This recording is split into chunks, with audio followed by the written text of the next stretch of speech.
A very good morning to all of you.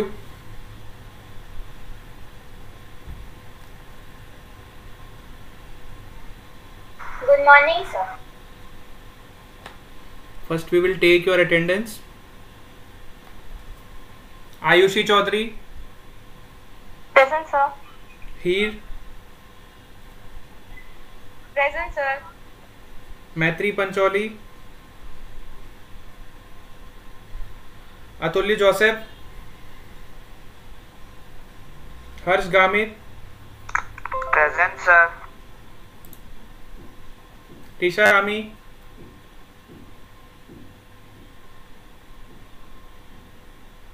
Anup Chaudhary, Present, sir. Komal Chaudhary, Chaudhary Shubhne, Present, sir.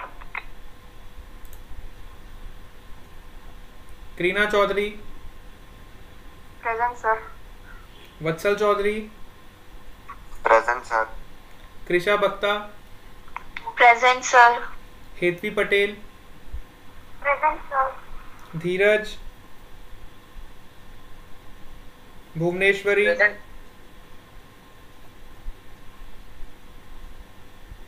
Palak Chaudhary, Deep Gamit, Nand Patel, Dharmesh, Nisar Panchal, Sir, present, sir. Present, Nan Patel. Nand Patel present, Dharmesh, Nisar Panchal,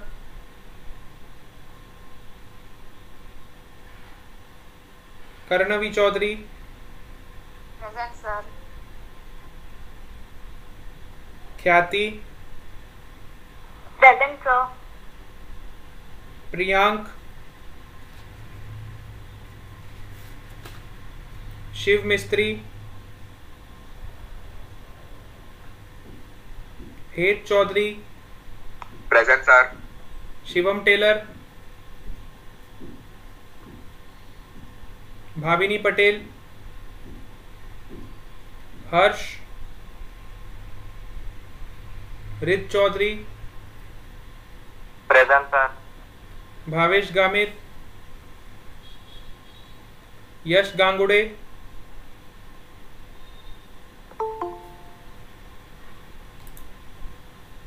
Harsh Patel, Krishna Gamit, Riya Parmar, Present, sir.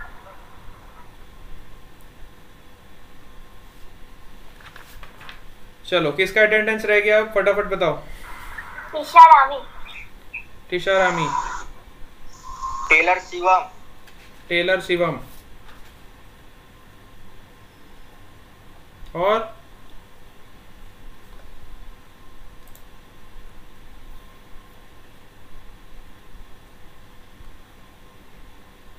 Dharmesh Taylor.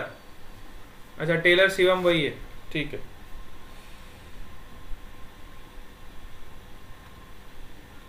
चलो और किसी का रहता है? All done?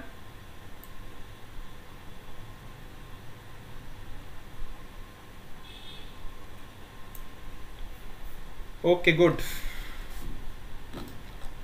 Let's start the class. So कल की class में last class हमारा संडे को हुआ था, राइट? और संडे को हमने क्या सीखा था? आप सबने अपने घर का बिल निकाला था? Yes, sir.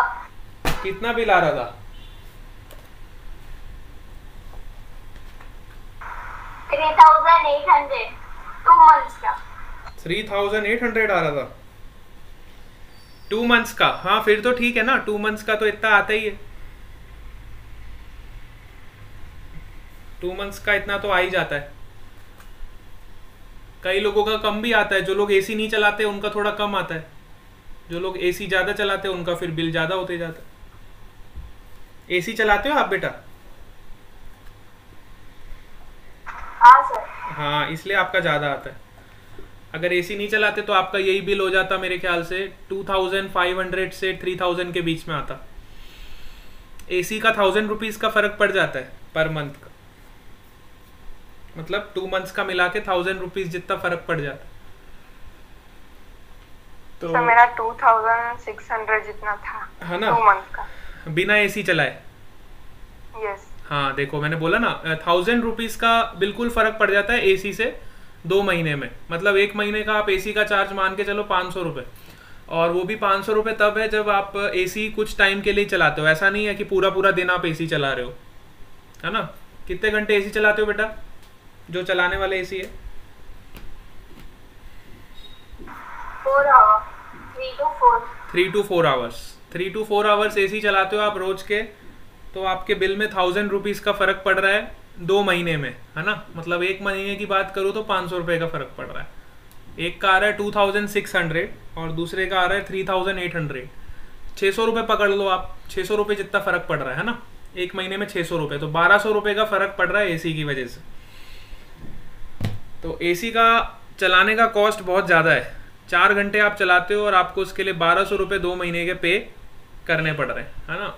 यही आप अगर पूरी रात चलाओ तो आपका यही कॉस्ट डबल हो जाए। 4 का अगर आप 8 घंटे चलाओ पूरी रात, अगर आप सोते हो एसी में, तो यही बिल आपका 1200 और ऐड हो जाएगा। मतलब 3800 प्लस 1200 और कर दो, है ना, 5000। तो इतना आपका बिल आ जाएगा 5000 जितना। तो जो लोग एसी रात भर चलाते हैं उनका लाइट बिल देखना 5000 के आसपास ही आता है। बिल्कुल करेक्शन है, एकदम सही कैलकुलेशन है, एकदम चेक कर लेना आप। जो लोग पूरी रात एसी चलाते हैं उनका इतना बिल आ जाता है। तो चलो खैर, मेरा मतलब ये था पढ़ाने का आपको कि आपको आपके घर की कैलकुलेशन करनी आ जाए, ताकि आपको पता चले कि हम कितने यूनिट्स कंज्यूम कर रहे हैं और हम उसके अकॉर्डिंगली कितना अमाउंट पे कर रहे हैं, है ना। That is more important. तो ये वाला चैप्टर आपका मेरे ख्याल से ऑलमोस्ट कवर हो गया है। I have covered all the topics of this chapter. फिर भी आपको अगर कोई डाउट है तो यू कैन आस्क। इलेक्ट्रिसिटी वाला चैप्टर आपका ऑलमोस्ट पूरा कवर हो चुका है। फिर भी आपको किसी भी टॉपिक में डाउट है तो आप पूछ सकते हो, नहीं तो फिर हम नया चैप्टर स्टार्ट करेंगे। किसी को कोई डाउट है?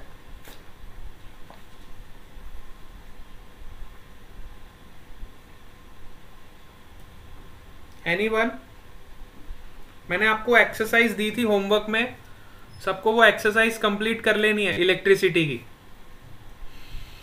From my side your chapter is over. If you have any doubt then you can ask. और मैं सोच रहा था आज आपको कुछ और चीज़ें भी बता देता हूँ, थोड़ी एक्स्ट्रा चीज़ें भी इलेक्ट्रिसिटी की बता देता हूँ, हाउस होल्ड से रिलेटेड, जो आपके प्रैक्टिकल लाइफ में बहुत काम लगेगी। ठीक है, so wait a minute. Today we will discuss some extra thing about electricity, ताकि आपको ये ना लगे कि सर हमने इलेक्ट्रिसिटी पढ़ा लेकिन वो प्रैक्टिकलिटी हमें पता नहीं लगी अच्छे से, है ना।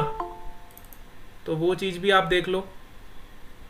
आप लोग अगर होमवर्क डेली करोगे, जो भी मैं होमवर्क दे रहा हूँ, जिसने पूरा कंप्लीट किया है उसको इलेक्ट्रिसिटी वाला चैप्टर बहुत अच्छे से समझ आया होगा। और जिसने होमवर्क में ईमानदारी नहीं रखी है ना, जिसने होमवर्क में ईमानदारी नहीं रखी है, उसी के कुछ पॉइंट्स वीक रह गए होंगे इस चैप्टर में। चलो आज हम कुछ एक्स्ट्रा बातें करेंगे इलेक्ट्रिसिटी पे, जो कि आपके लिए बहुत इम्पॉर्टेंट है और आपको जानना ज़रूरी है वो चीज़ें, क्योंकि बिना वो चीज़ें जाने आप उसके एसेंस को नहीं समझ पाओगे, है ना। तो कुछ हाउस होल्ड से रिलेटेड हम और बातें करेंगे। तो पहले हम मीटर के रिलेटेड बात करेंगे, इलेक्ट्रिसिटी मीटर के बारे में, ठीक है। Maitri Pancholi has also joined, very good. Now I am sharing the screen with you.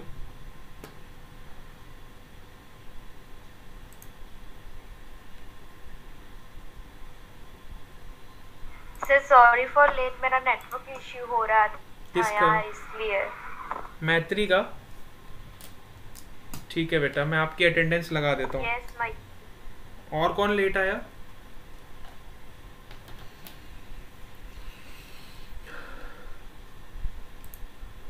चलो सबको स्क्रीन दिखाई दे रहा है? Yes sir. देखो अब मैं अब आज आपको बताऊंगा कि हम मीटर की रीडिंग कैसे लेते हैं, है ना। How we will take the reading of the meter. तो हमारे घर के नीचे जो मीटर लगे होते हैं इलेक्ट्रिसिटी के, अगर आपने कभी सोसाइटी के नीचे जाके देखा हो तो मीटर वाला आता है एक हमेशा इलेक्ट्रिसिटी का मीटर चेक करने।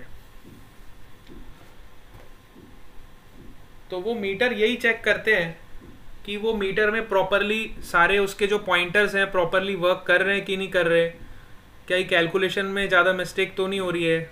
कई बार आपने ऐसा सुना होगा किसी का मीटर बहुत फास्ट चल रहा है, किसी का मीटर स्लो चल रहा है, तो मीटर जिसका फास्ट चल रहा है उसका बिल ज़्यादा आ जाता है। कई बार ऐसे भी केसेस हो जाते हैं, है ना, क्योंकि नीचे तो मशीन्स ही लगी होती हैं, मीटर्स की जो मशीन्स होती है ऑटोमेटिक मशीन्स होती हैं, और उनमें कई बार फॉल्ट आ जाते हैं। ऐसा जनरली हर बार आए ऐसा ज़रूरी नहीं है, लेकिन कुछ कई टाइम्स ऐसे फॉल्ट्स आ जाते हैं जिसकी वजह से कई जनों का बिल बहुत ज़्यादा इलेक्ट्रिसिटी यूज़ करने के बाद भी बहुत कम आता है, और कई जनों का बिल थोड़ी सी इलेक्ट्रिसिटी यूज़ करने पे भी बहुत ज़्यादा आ जाता है। ऐसे भी आपने कई केसेस देखे होंगे अपनी सोसाइटीज़ में। तो आज मैं आपको मीटर के बारे में बताऊंगा कि मीटर की जो रीडिंग है वो कैसे ली जाती है ना।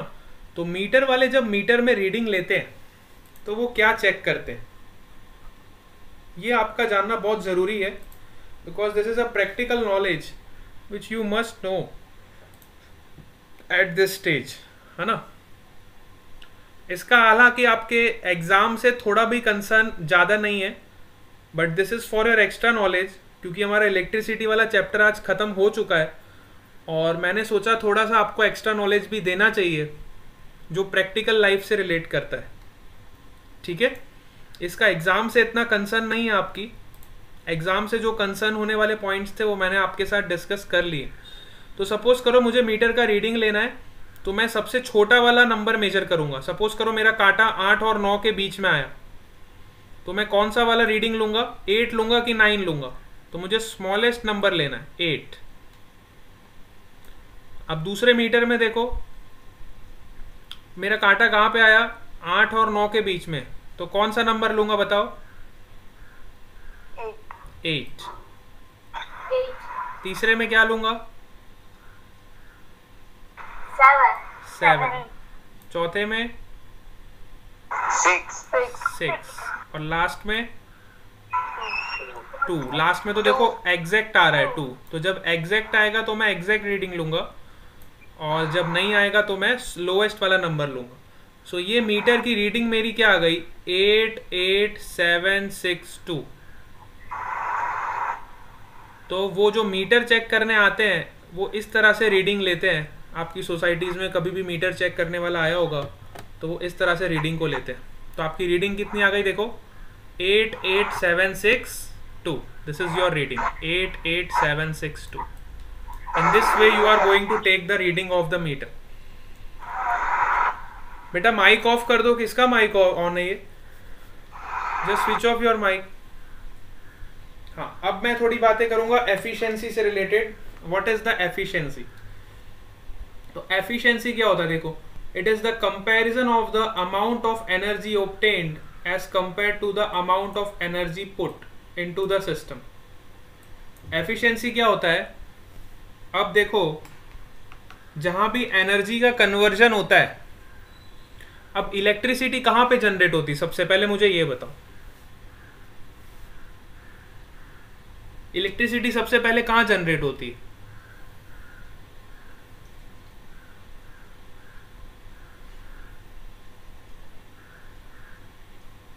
यस,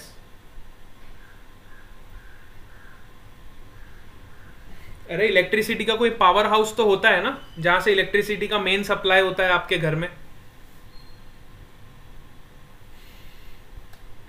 हाँ सर, है ना।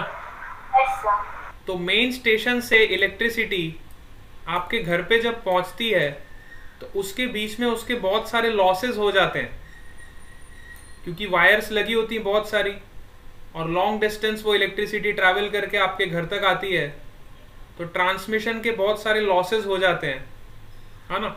तो जितनी एनर्जी वहां से निकलती है पावर स्टेशन से, उतनी एनर्जी आपके घर तक नहीं पहुंच पाती।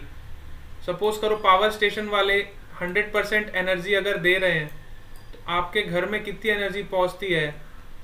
60 to 70% आपके घर में एनर्जी आती है। ठीक है, अब वो एनर्जी का भी जब आप कन्वर्जन करते हो, इलेक्ट्रिक एनर्जी जब दूसरे फॉर्म ऑफ एनर्जीज में कन्वर्ट होती है, जैसे कि आपकी मैकेनिकल एनर्जी हो गई या फिर रोटेशनल एनर्जी हो गई, है ना, तो वहां पे भी फिर लॉसेस हो जाते हैं। तो जितनी एनर्जी आपकी इलेक्ट्रिक एनर्जी होती है, वापस जब कन्वर्जन आप करते हो उसको, फैन में जब एनर्जी देखो कौन सी होती है? Rotational energy. जब पंखा घूमता है तो वो इलेक्ट्रिक एनर्जी किस में कन्वर्ट होती है? रोटेशनल एनर्जी में।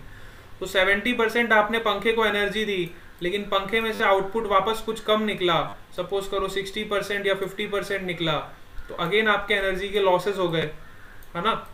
सो एफिशिएंसी इज द टर्म जिसका हम यूज करते हैं बताने के लिए, कंपेयर करने के लिए कि कितना हमें आउटपुट मिल रहा है और कितना हमारा इनपुट दिया था।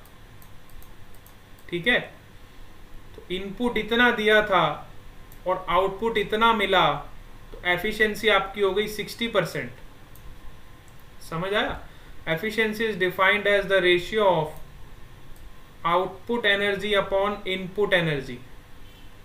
कितना एनर्जी आपको मिला और कितना एनर्जी हमने दिया, the ratio of this is the efficiency. Percentage में कन्वर्ट करने के लिए हम इसको 100 से मल्टीप्लाई कर देते हैं। To convert the efficiency in percentage we multiply it with 100। So ये तो एफिशिएंसी की बातें हो गई। अब हम हाउस होल्ड वायरिंग की बातें करते हैं। तो आपका जो हाउस होल्ड होता है, आपका जो घर होता है, वहां पे देखो कितनी तरह की वायर्स आप देखते हो। घर में कितनी तरह की वायर्स होती है हाउस होल्ड वायरिंग में?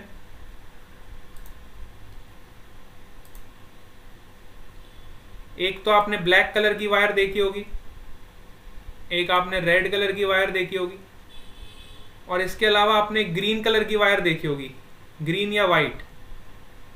कई जगह पे वाइट होती है, कई जगह पे ग्रीन होती है। 3 तरह की वायर्स होती है ना। हाउस होल्ड वायरिंग आपने देखी है ना सबने? Yes sir. ठीक है, तो 3 तरह की वायर्स हम जनरली पढ़ते हैं। One is of your black colour, second one is of your red colour, and third one is of your white और ग्रीन कलर। ठीक है, अब तीनों के सिग्निफिकेंस देखेंगे कि तीनों के सिग्निफिकेंस क्या है। ठीक है,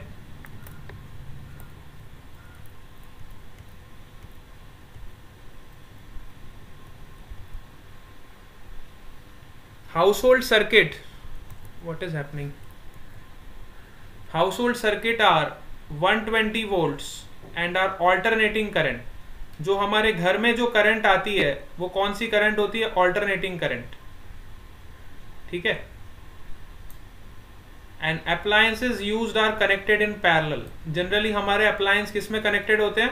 पैरेलल में कनेक्टेड होते हैं। क्योंकि सीरीज में इसलिए नहीं कनेक्ट करते क्योंकि एक भी अप्लायंस बंद होगा तो सारे अप्लायंस बंद हो जाएंगे। इसलिए जो जनरल कनेक्शन होता है हमारे हाउस होल्ड में वो पैरेलल में होता है।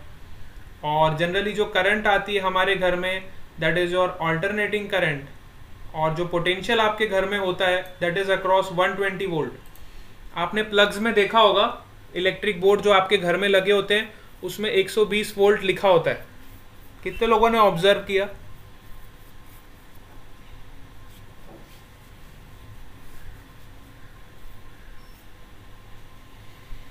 यस,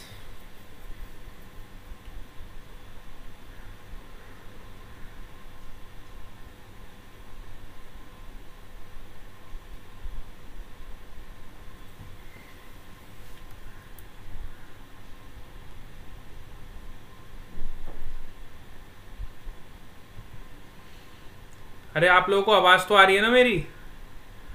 हाँ सर। हाँ सर भी नहीं ऑब्जर्व किया है सर। किसी ने नहीं ऑब्जर्व किया? चलो ठीक है, आज आप देख लेना अपने घर के स्विच बोर्ड पे, देखना कितने वोल्ट लिखा होता है। तो आप देखोगे 120 वोल्ट लिखा होगा। और जनरली आपके प्लग्स जो होते हैं उसमें तीन साइडेड वाले, 3 प्रोंग्स वाले आपके प्लग होते हैं। जो भी आप प्लग यूज करते हो देखो उसमें एक आपकी लाइव वायर जाती है, एक आपकी न्यूट्रल वायर होती है, और दूसरी जो होती है आपकी अर्थिंग वायर होती है। ठीक है, 3 तरह की वायर्स हम जनरली यूज करते हैं, live wire, neutral wire and earthing wire. कई बार एग्जाम में क्वेश्चन आ जाता है what is the physical significance of earthing, हम अर्थिंग क्यों करते हैं। इसलिए भी ये टॉपिक मैंने आज आपके साथ डिस्कस करना चाहा, ताकि आपको अर्थिंग के कुछ कंसेप्ट्स क्लियर हो। हम अर्थिंग क्यों करते हैं, किसी को पता है? सर पता था लेकिन भूल गए। पता था लेकिन भूल गए, ऐसे कैसे भूल गए?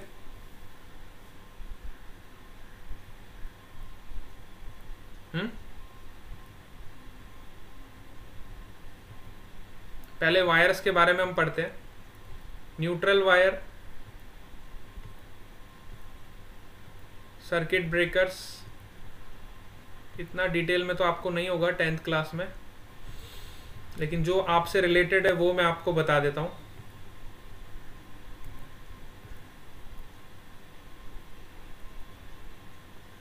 हाँ, ये प्लग के बारे में आपको पढ़ना चाहिए। 3 प्रोंग प्लग हम क्यों यूज करते हैं, है ना। हमारे घर में जनरली ये वाला प्लग यूज किया जाता है, that is 3 pronged plug. This is a round prong plug and the longer hole is connected to the white wire, which is neutral wire. We need this wire to complete the circuit. The shorter hole is connected to the black wire and the grounded plug is safer than the 2 prong plug. है ना, कई बार exam में questions पूछ लेते हैं कि why do we use 3 prong plug as compared to 2 prong plug, है ना। तो 3 prong plug हम इसलिए यूज करते हैं because 3 pronged plug is more safer as compared to 2 pronged plug because of the earthing। 3 prong का मतलब हो गया आपकी अर्थिंग वायर भी उसमें आ गई। 2 prong plug में आपकी अर्थिंग वायर नहीं आती है। आप जितने भी बड़े बड़े अप्लायंस देखो अपने घर में, जैसे कि वॉशिंग मशीन है, या फिर आपका हीटर है, या फिर ओवन है, या फिर गीजर है, जितने भी अप्लायंस आप जो हैवी इलेक्ट्रिसिटी कंज्यूम करते हैं, या फिर आपका आयरन है, प्रेस जब आप करते हो तो प्रेस में भी आपका 3 prong प्लग ही यूज होता है ना। आपके जो लैपटॉप के चार्जर्स है, इवन उसमें भी हम 3 prong प्लग ही यूज करते हैं, क्योंकि because it is more safer as compared to 2 prong plugs, क्योंकि 3 prong प्लग्स में अर्थिंग प्रोवाइड किया जाता है। अर्थिंग से हमारे को इलेक्ट्रिक शॉक नहीं लगता है। ठीक है, अगर किसी प्लग में अर्थिंग नहीं है और अगर आप उसको टच कर रहे हो, जरा सा भी उसमें करंट ओवरफ्लो हो जाएगा तो आप समझ लो खत्म हो जाओगे। तो अर्थिंग वाले जो प्लग्स होते हैं वो ज़्यादा सेफर होते हैं फॉर ह्यूमन बॉडीज, क्योंकि हमारी human body is also a kind of conductor. हमारी ह्यूमन बॉडी क्या है, एक तरह का कंडक्टर है। जब इसमें करंट पास होता है तो ये पूरी तरीके से करंट को पास कर देती है। मैं आपको एक डायग्राम दिखाता हूँ जिससे आपको प्रॉपरली पता लगेगा कि जब आप, हाँ ये देखो, अभी ये वॉशिंग मशीन है और इस वॉशिंग मशीन को मैंने 2 prong प्लग लगाया है ना, मैंने अर्थिंग नहीं प्रोवाइड किया। तो जब मैंने इसमें अर्थिंग प्रोवाइड नहीं किया आई एम वेरी सॉरी, जब मैंने इसमें अर्थिंग को प्रोवाइड नहीं किया और मैंने इसको कनेक्ट कर दिया प्लग में, तो जैसे ही देखो यहां से करंट फ्लो ना स्टार्ट हो गया, करंट फ्लो ना स्टार्ट हो गया, this washing machine will act as a resistor, और जैसे ये ह्यूमन बॉडी इस मेटल बॉडी को टच करेगा, इस वॉशिंग मशीन को टच करेगा, तो करंट इसकी बॉडी में से पास होता हुआ, करंट इसकी बॉडी में से पास होता हुआ एक सर्किट बना देगा, क्लोज सर्किट। ठीक है, this will form a close circuit. So बेचारे की हालत इतनी खराब हो जाएगी कि आप सोच भी नहीं सकते। अगर आप अर्थिंग वाला प्लग प्रोवाइड नहीं करोगे तो there may be a chance that this person might get shock, and due to this electric shock even if he can die also. क्योंकि देखो 1 मिली एम्पियर का जो करंट होता है उससे हमें टिंगलिंग सेंसेशन होता है, थोड़ा थोड़ा हमारे हाथों में फील होता है। जब 10 मिली एम्पियर्स का करंट पास होगा इस सर्किट में, तब हमारे नर्व्स और मसल्स में ओवरलोडिंग कॉज हो जाएगी। अगर करंट 10 मिली एम्पियर से 200 मिली एम्पियर हो गया तो it will be potentially fatal, वो हमारे लिए हानिकारक हो सकता है। एंड हार्ट फिब्रिलेशन ऑल्सो, है ना, हमारे इंटरनल ऑर्गन्स पे इफेक्ट कर सकता है। अगर आपका करंट 500 से 1000 मिली एम्पियर हो गया, है ना, so it will not necessarily fatal but heart will restart. ठीक है, समझ आया। और 1 एम्पियर से अगर करंट हो गया, 1 एम्पियर जितना करंट हो गया, तो आप लोग जिंदा खड़े खड़े ही जल जाओगे। आपने देखा होगा कि जब कोई चिड़िया किसी वायर पे आके बैठती है, चिड़िया को देखा है आपने कभी वायर पे आके बैठती है तो, बहुत बार है ना, तो उसको ऐसा क्यों नहीं होता? उसको तो इलेक्ट्रिक शॉक लगता ही नहीं है वायर पे बैठती है तो भी, ऐसा क्यों होता है?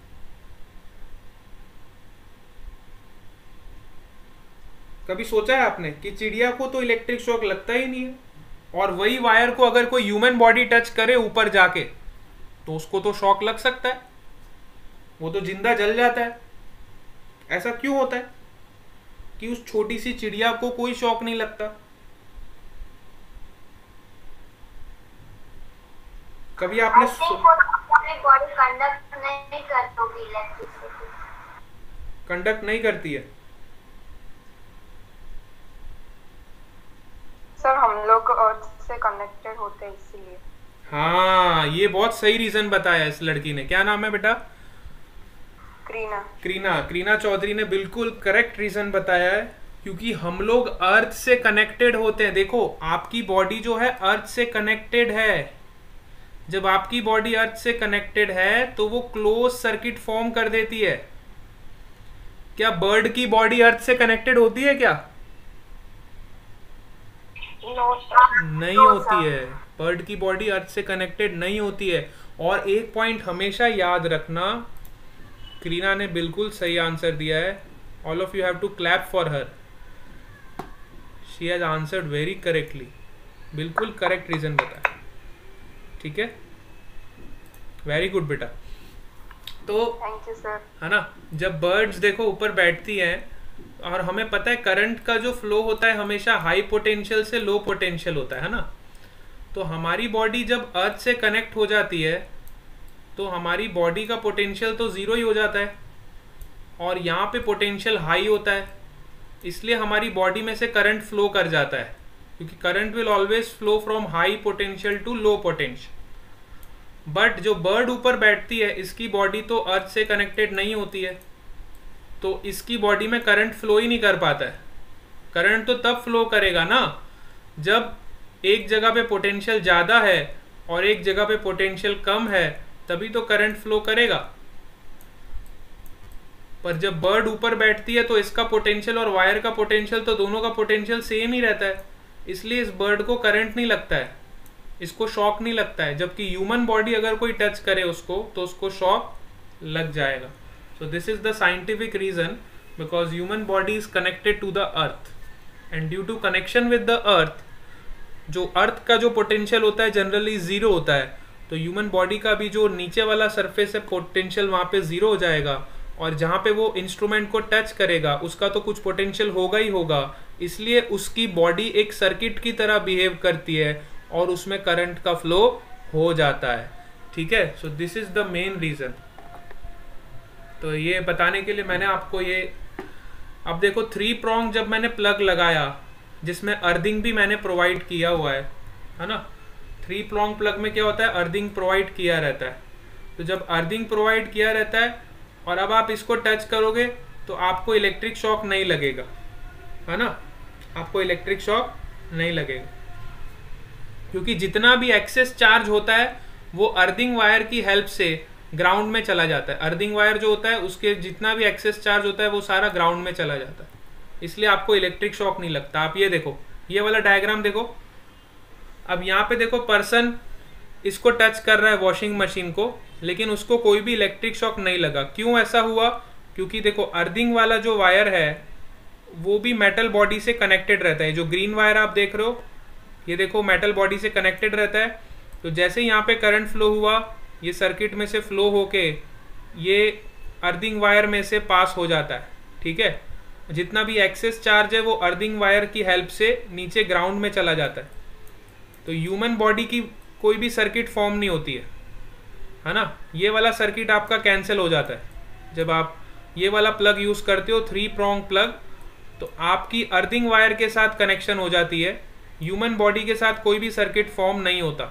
इसलिए ह्यूमन हमारा सेफ होता है, चाहे वो मशीन को टच करे या ना करे। मेटल केसिंग को अगर वो टच करेगा तो भी उसको करंट नहीं लगेगा। आजकल तो हमारी वॉशिंग मशीन्स में सबने देखा ही है कि 3 prong वाला प्लग ही यूज़ करते हैं इस तरह का, है ना। 2 prong वाले प्लग्स तो बंद ही हो गए, मशीन्स के लिए तो बिल्कुल नहीं यूज़ करते। लेकिन जब पुराना ज़माना होता था, तो पुराने ज़माने में, आज से मैं 8-10 साल 15 साल पहले की बात करूँ, तब वॉशिंग मशीन में भी 2 prong वाले प्लग आते थे, है ना। तब बहुत ध्यान रखना पड़ता था। जब वॉशिंग मशीन्स नई नई लॉन्च हुई थी मार्केट में, उस टाइम उसमें 2 prongs वाले प्लग यूज़ होते थे। तब हमारे घर वाले बोलते थे कि बेटा जब मशीन चल रही है तो उसके पास मत जाना, आपको करंट लग सकता है। लेकिन आज की डेट में हमारे पास टेक्नोलॉजी बहुत एडवांस्ड हो गई है, इसकी वजह से हमारी बॉडी को इलेक्ट्रिक शॉक फील नहीं होता है, ठीक है। सो ये वाला कंसेप्ट आपको पता होना चाहिए। आप अपनी बुक्स में देख लेना, बुक्स में आपको ये 2-3 कंसेप्ट मिलेंगे। ये आपको एग्जाम पॉइंट ऑफ व्यू के लिए इंपॉर्टेंट है। आपको क्या पढ़ना है अपनी बुक में से मैं आपको बता देता हूँ। पहले आपको तीनों वायर्स के बारे में पता होना चाहिए, live wire, neutral wire and earth wire, ठीक है। ये आपके एग्जाम पॉइंट ऑफ व्यू से इंपॉर्टेंट है, इसलिए मैं बता रहा हूँ। सेकेंडली आपको ये पता होना चाहिए कि why earthing is important. Second question is that why earthing is important, that you must know. Third, you must know about the household electrical wires. Household में हमारा वोल्ट पोटेंशियल कितना होता है, 120 वोल्ट्स। हाउस होल्ड में हमारा current कैसा होता है, ऑल्टरनेटिंग करंट। हाउस होल्ड में हम जितने भी अप्लायंस को कनेक्ट करते हैं, कैसे कनेक्ट करते हैं, पैरेलल में कनेक्ट करते हैं। तो ये कुछ पॉइंट्स जो इंपॉर्टेंट है, जिस पे आपको क्वेश्चन फॉर्म हो सकते हैं। अच्छा, एक आपका कंसेप्ट आता है शॉर्ट सर्किटिंग वाला। तो शॉर्ट सर्किटिंग किसको बोलते हैं, ये भी एग्जाम में पूछा गया है, और हमेशा एग्जाम में क्वेश्चन एक आता ही है शॉर्ट सर्किटिंग पे। तो शॉर्ट सर्किटिंग तब होती है जब आपकी लाइव और न्यूट्रल वायर एक दूसरे को कांटेक्ट में आ जाती है ना। लाइव वायर और न्यूट्रल वायर जब कांटेक्ट में आ जाती है तब शॉर्ट सर्किट हो जाता है। कई बार ऐसा होता है, आपने देखा होगा आपके घर में भी, जब बहुत सारे वायर्स के गुच्छे लगे होते हैं मीटर्स में, है ना। तो कई बार ऐसा होता है कि लाइव और न्यूट्रल वायर दोनों कांटेक्ट में आ जाए, क्योंकि इतनी सारी वायर्स होती हैं और आपस में किसी भी वायर का किसी के साथ अगर कांटेक्ट हो जाता है तो वहाँ पे शॉर्ट सर्किट हो जाती है, ठीक है। शॉर्ट सर्किट की वजह से आग भी लग सकती है। आपने देखा होगा गर्मियों में कितनी सारी फैक्ट्रीज में शॉर्ट सर्किट हो जाता है ना। बड़ी बड़ी जो इंडस्ट्रीज होती हैं, due to summer season, summer की वजह से भी आपकी शॉर्ट सर्किटिंग हो जाती है। कुछ वायर्स मेल्ट भी हो जाती है, कुछ भी हो जाता है, any of the reason is that, ठीक है। अच्छा, एक पॉइंट और आपको बताना था मेरे को कि हम घर में फ्यूज यूज करते हैं। आपने सबने फ्यूज प्लग्स देखे अपने घर में? तो वो फ्यूज प्लग क्या करते हैं बताओ, what is the function of the fuse plug?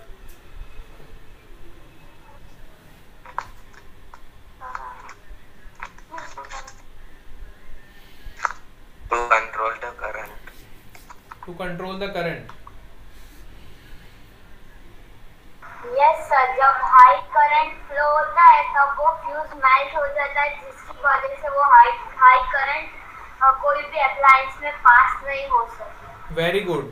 तो करंट को कंट्रोल करने के लिए, और यू कैन से दैट कि ज़्यादा करंट किसी भी अप्लायंस में पास ना हो, जिससे हमारा अप्लायंस वो ख़राब ना हो जाए, इसकी वजह से हम फ्यूज़ प्लग यूज़ करते हैं। क्योंकि फ्यूज़ प्लग अगर मेल्ट होगा तो हमें खाली फ्यूज़ को ही चेंज करना पड़ेगा। अगर फ्यूज़ प्लग नहीं होगा तो हमारे अप्लायंस को भी चेंज करना पड़ सकता है ना, उसमें भी खराबी हो सकती है। तो वो ज़्यादा कॉस्टली होता है हमारे लिए। अप्लायंस को चेंज करना is more costly as compared to change the fuse plug, इसलिए हम फ्यूज़ प्लग का यूज़ करते हैं, है ना। Fuse plug is your regulator, एक तरह का रेगुलेटर ही होता है, एक्सेस करंट को जो कंट्रोल कर लेता है और हमारे इलेक्ट्रिकल अप्लायंस को सेफ भी रखता है, ठीक है। अच्छा, एक आपने सुना होगा स्टेबलाइजर। स्टेबलाइजर सब लोग लगाते हो घर में, वो क्यों लगाते हो फिर? टीवी के साथ एक स्टेबलाइजर लगा होता है, बड़े बड़े रेफ्रिजरेटर्स के साथ भी एक स्टेबलाइजर लगा के रखते हैं हम. What is the use of that stabilisers? नाम सुना है आपने स्टेबलाइजर्स का? यस. हाँ, हम स्टेबलाइजर्स क्यों यूज करते हैं घर में? हमारे सबके घर में लगा होता है, टीवी के साथ भी लगा होता है और आपके रेफ्रिजरेटर के साथ भी लगा होता है, एसी के साथ भी लगा होता है. क्यों ऐसा करते हैं हम? स्टेबलाइजर क्या काम करता है?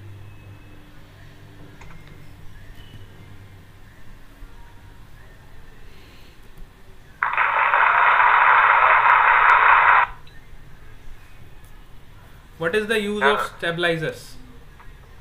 सब गुजराती में कहते हैं ना वो उकाई जाए. ઉકાઈ જાય એટલે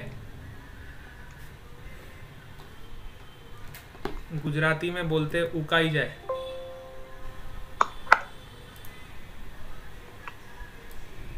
स्टेबलाइजर देखो क्या करता है आपका. कई बार क्या होता है हमारे घर में जो सप्लाई आता है इलेक्ट्रिसिटी का, वो उसमें पोटेंशियल थोड़ा फ्लक्चुएट करता है. क्या फ्लक्चुएट करता है? पोटेंशियल. सो जब पोटेंशियल फ्लक्चुएट करता है, मेन सप्लाई जो बाहर से हमें आ रहा है उसमें अगर पोटेंशियल वेरी करता है, बहुत ज्यादा अगर वेरिएशन होता है पोटेंशियल में, तो उसकी वजह से क्या होता है, हमारा टीवी एकदम से खराब हो जाता है, फ्यूज हो जाता है. या बड़े बड़े अप्लायंस जितने भी है, रेफ्रिजरेटर है, एसी है, सडनली आपका जो पोटेंशियल आ रहा है घर में उससे एकदम से नीचे चला जाए या एकदम से ऊपर चला जाए और बहुत ज़्यादा फ्लक्चुएशन आ रहा है. आपने घर में देखा होगा कई बार आपकी लाइट ना जाती नहीं है लेकिन लाइट थोड़ी डिम हो जाती है. कई बार आपका फैन बंद नहीं होता है लेकिन फैन थोड़ा धीमे धीमे चलता है. आप सबने देखा होगा अपने घर में, है ना? उसको हम क्या बोलते हैं? हम ये भी नहीं बोल सकते कि लाइट चली गई है और हम ये भी नहीं बोल सकते कि लाइट है. मतलब लाइट तो है लेकिन वो इतनी डिम है कि हमारे किसी काम की नहीं, और पंखा तो चल रहा है, मतलब ऐसे चल रहा है कि हमें हवा भी नहीं आ रही है. इस तरह की कंडीशन होती है वो. तो उस तरह की कंडीशन में हम ये बोलेंगे कि आपका जो पोटेंशियल का सप्लाई आ रहा था घर में, आपका वोल्टेज डाउन हो गया है, इसकी वजह से आपका लाइट धीमे चल रही है और फैन भी स्लो चल रहा है. अब इतने कम वोल्टेज में आपका देखना टीवी कभी नहीं चलेगा, इतने कम वोल्टेज में आपका फ्रिज भी नहीं चलेगा, इतने कम वोल्टेज में आपका एसी भी नहीं चलेगा. लेकिन जब हम स्टेबलाइजर लगाते हैं तो वो स्टेबलाइजर क्या करता है, वो पोटेंशियल को स्टेबल रखने की कोशिश करता है, मेंटेन करने की कोशिश करता है, जिससे आपके बड़े बड़े डिवाइसेस खराब ना हो. सबको समझ आ गया? Yes, we are ending our session here only. और कल की क्लास में हम नया चैप्टर चालू करेंगे. जितना भी आपका पेंडिंग होमवर्क है आप सब कंप्लीट करके रखोगे आज. Bye bye to all of you. We will meet again tomorrow. Sir. Yes sir, we have to send that homework. हाँ, मैंने आपको होमवर्क भेज दिया ना. एक्सरसाइज के क्वेश्चंस मैंने आपको भेजे हुए ग्रुप पे. Yes sir, but we have to send that. हाँ, वो आपको सेंड करना है कंप्लीट करके. Okay sir. हाँ, क्योंकि कल से हम नया चैप्टर स्टार्ट कर रहे हैं, तो वो आपको आज कंप्लीट कर लेना है, फाइनल कर देना है उसको.